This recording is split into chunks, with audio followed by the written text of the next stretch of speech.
بسم اللہ الرحمن الرحیم 1986 میں آرمی میں کمیشن حاصل کرنے والے جنرل عاصم منیر نے آج 17ویں آرمی چیف کی حیثیت سے اپنا چارج سنبھالا۔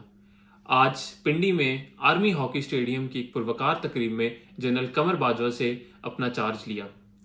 آج کی اس پروقار تقریب میں دو ایسی اہمیت کے حامل چیزیں ہوئی جن کو ہم سب کو سمجھنا چاہیے اور ہم سب کو پتہ ہونا چاہیے۔ ایک تو وہ بات جب قمر جاوید باجوہ صاحب نے یہ کہا کہ میں بہت جلد گمنامی میں چلا جاؤں گا، تو میرے خیال میں جنرل قمر جاوید باجوہ صاحب کو اپنے 44 سالہ پروفیشنل لائف میں اس بات کا بالکل احساس اور اس بات کی بالکل سبق نہیں ملا کہ انسان گمنامی سے بدنامی اور گمنامی سے لوگوں کے دلوں میں ہمیشہ رہنے کا سفر کتنی آسانی سے طے کر سکتا ہے۔ وہ چاہے تو گمنامی سے بدنامی اور گمنامی سے لوگوں کے دلوں میں ہمیشہ رہنے کو بہت آسانی سے اچیو کر سکتا ہے، لیکن اس حیثیت کو اور اس بات کو زیادہ اہمیت نہیں دینا چاہوں گا۔ میں دوسری بات کی طرف آؤں گا، یعنی آج کے دن پاکستان کی سیاسی قیادت کو، پاکستان کے وفاقی وزراء کو آرمی اور ملٹری اسٹیبلشمنٹ کی طرف سے یہ بتا دیا گیا ہے کہ آپ کی حیثیت کیا ہے۔ یعنی اگر آپ سب آج کی پروقار تقریب دیکھیں جس میں ہماری سیاسی قیادت کی بے توقیری اور بے وقاری ہوئی ہے، ان کو آج کے دن بھی دیوار کے پیچھے لگا کے بٹھایا گیا اور ان کے سامنے ریٹائرڈ فوجی افسران جو اگر عہدوں میں دیکھا جائے تو 3 گنا اور 3 سٹیپس ان سے نیچے آتے ہیں، ان کو فرنٹ پہ بٹھایا گیا، اور ہمارے بلاول بھٹو زرداری صاحب جو بالکل ہمارے وفاقی وزیر خارجہ ہیں اور ایک سیاسی پارٹی کے سربراہ ہیں، ان کے ساتھ احسن اقبال صاحب، ان کے ساتھ مریم اورنگزیب اور ان کے ساتھ ہمارے ڈیفنس پروڈکشن کے منسٹر ترین صاحب کو دیوار کے ساتھ بٹھایا گیا۔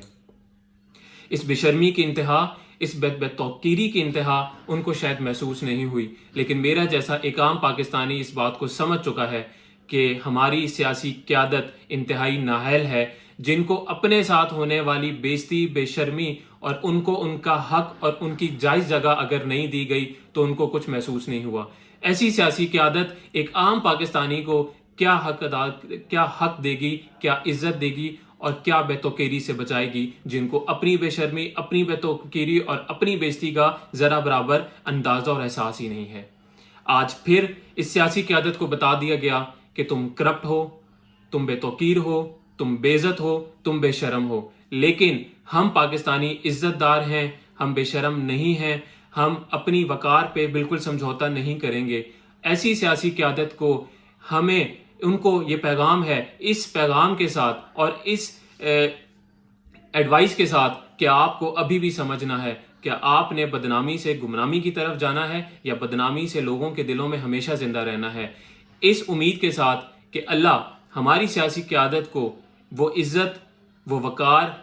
وہ شرم کی انتہا اچیو کرنے کا حوصلہ اور ہمت دے، تاکہ ہم تمام پاکستانی اپنی سیاسی قیادت پر، اپنے سیاسی لیڈروں پر انتہائی پراؤڈ اور انتہائی فخر فیل کر سکیں، اور ہماری سیاسی قیادت کو، پاکستان کو ترقی کی راہ پر گامزن کرنے کا حوصلہ، ہمت اور ان کو جستجو عطا فرمائے۔ انشاءاللہ یہ پاکستان بہت جلد ترقی کرے گا۔ اس امید کے ساتھ میں اپنی ویڈیو کا اختتام کرتا ہوں۔ اللہ حافظ۔